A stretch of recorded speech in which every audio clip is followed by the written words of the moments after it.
Ketika fondasi Kristus Sang Batu Karang telah diletakkan di dalam kehidupan kita, kita membangun di atas fondasi tersebut dengan mendengar dan melakukan firman Allah, dengan rajin mempelajari dan menerapkan pengajaran firman Allah di dalam hidup kita.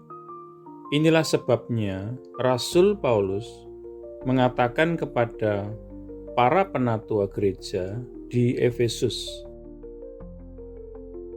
"Dan sekarang aku mempercayakan kalian kepada Allah dan kepada firman kasih karunia-Nya yang sanggup untuk membangun dan memberikan warisan di dalam semua orang yang dikuduskan." Kisah Para Rasul 20 ayat 32. Adalah firman Allah dan hanya firman Allah. Ketika kita mendengar dan melakukannya, ketika kita mempelajarinya dan menerapkannya, yang sanggup membangun di dalam diri kita sebuah bangunan iman yang kokoh dan kuat, yang diletakkan di atas fondasi Kristus sendiri. Hal ini membawa kita kepada pokok bahasan yang sangat penting dalam iman Kristen, hubungan antara Kristus dan Alkitab. Dan karenanya, hubungan setiap orang Kristen dengan Alkitab. Di seluruh halaman-halamannya, Alkitab menyatakan dirinya sebagai firman Allah. Sebaliknya, di dalam sejumlah bagian Alkitab, gelar yang sama, firman atau firman Allah, diberikan kepada Yesus Kristus sendiri. Sebagai contoh, dalam permulaan adalah firman, dan firman itu ada bersama Allah, dan Allah adalah firman itu. Yohanes 1 ayat 1. Dan firman itu menjadi daging dan bertabernakel di dalam kita, dan kita memandang kemuliaannya, kemuliaan sebagai satu-satunya yang lahir dari Bapa, penuh kasih karunia dan kebenaran. Yohanes 1 ayat 14.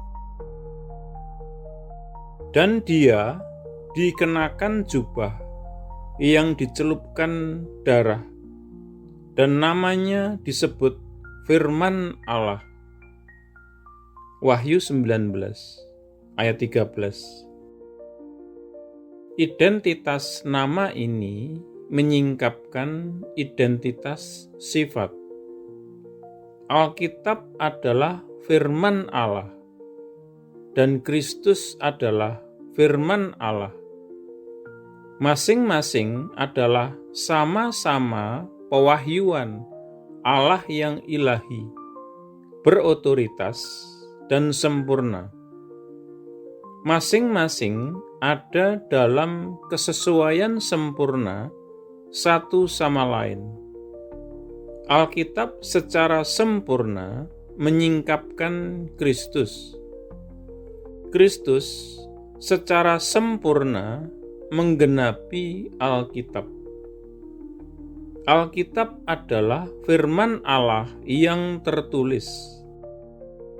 Kristus adalah pribadi firman Allah.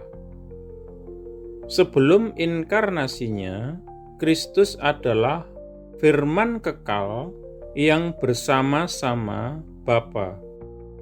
Dalam inkarnasinya, Kristus adalah firman yang menjadi daging. Roh Kudus yang sama yang menyingkapkan Allah melalui firman-Nya yang tertulis juga menyingkapkan Allah di dalam firman yang menjadi daging, yaitu Yesus dari Nazaret. Kita berdoa. Tuhan Yesus, aku menyadari bahwa aku sangat bersukacita dengan pewahyuan-Mu sebagai Tuhan dan Juru Selamat pribadiku. Tetapi aku memohon Engkau untuk memberi aku lebih banyak cinta untuk firman-Mu yang adalah sama berkuasanya, sama menyelamatkannya, dan sama menyembuhkannya seperti diri-Mu. Karena Engkau dan firman-Mu adalah satu, Tuhan. Terima kasih untuk itu. Amin.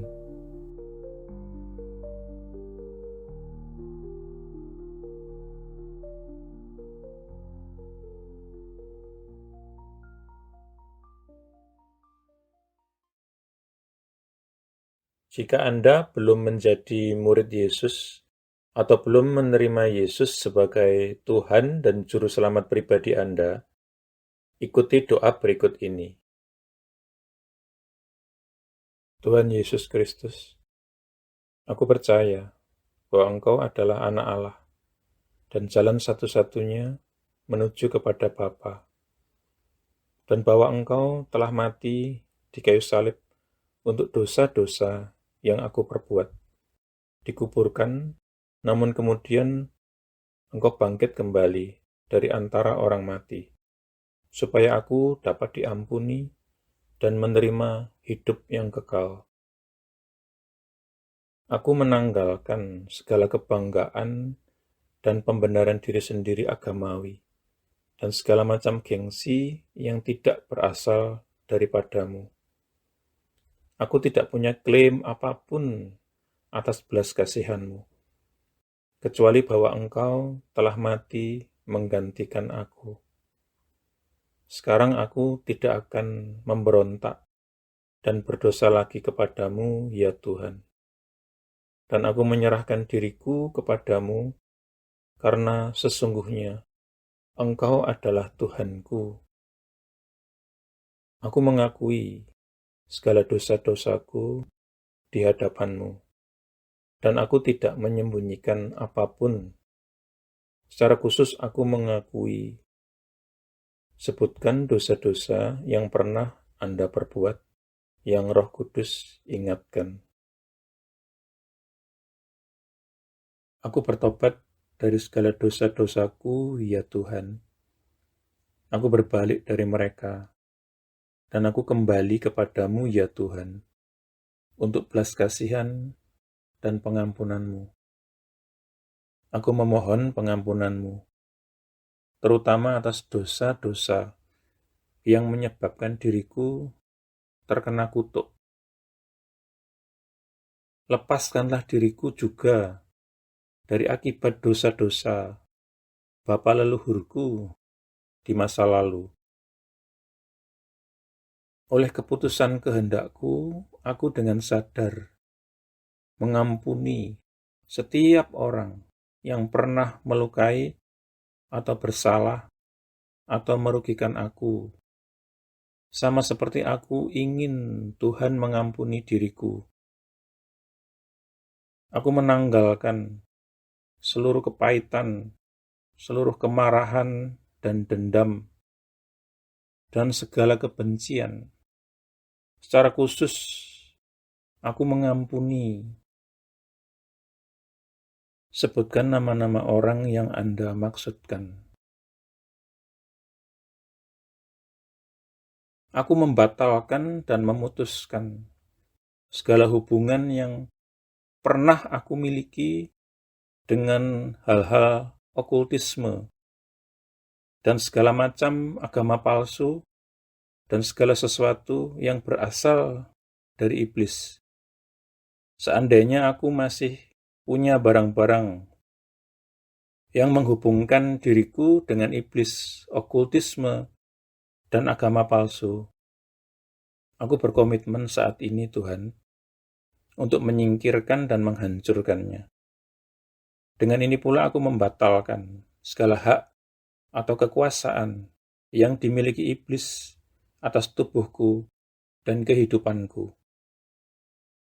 Tuhan Yesus, aku berterima kasih bahwa di kayu salib Engkau telah menanggung segala kutuk yang mungkin mengikat diriku selama ini. Engkau telah dijadikan kutuk, supaya aku dapat ditebus dari setiap kutuk dan mewarisi berkat-berkat Allah. Atas dasar itu, aku memohon Engkau, Tuhan, untuk melepaskan aku dan membebaskan aku dari segala kutuk yang mengikat kehidupanku di dalam nama-Mu, Tuhan Yesus Kristus. Aku menyerahkan diri dan menundukkan diri kepadamu, ya Tuhan, dan aku melawan iblis. Dengan iman, aku menerima kelepasanku sekarang, dan kuucapkan terima kasih, Tuhan, untuk kelepasan ini. Amin. Selanjutnya, Anda bisa mendapatkan pengajaran meletakkan fondasi bagi murid Yesus dengan subscribe di channel ini. Tuhan Yesus memberkati.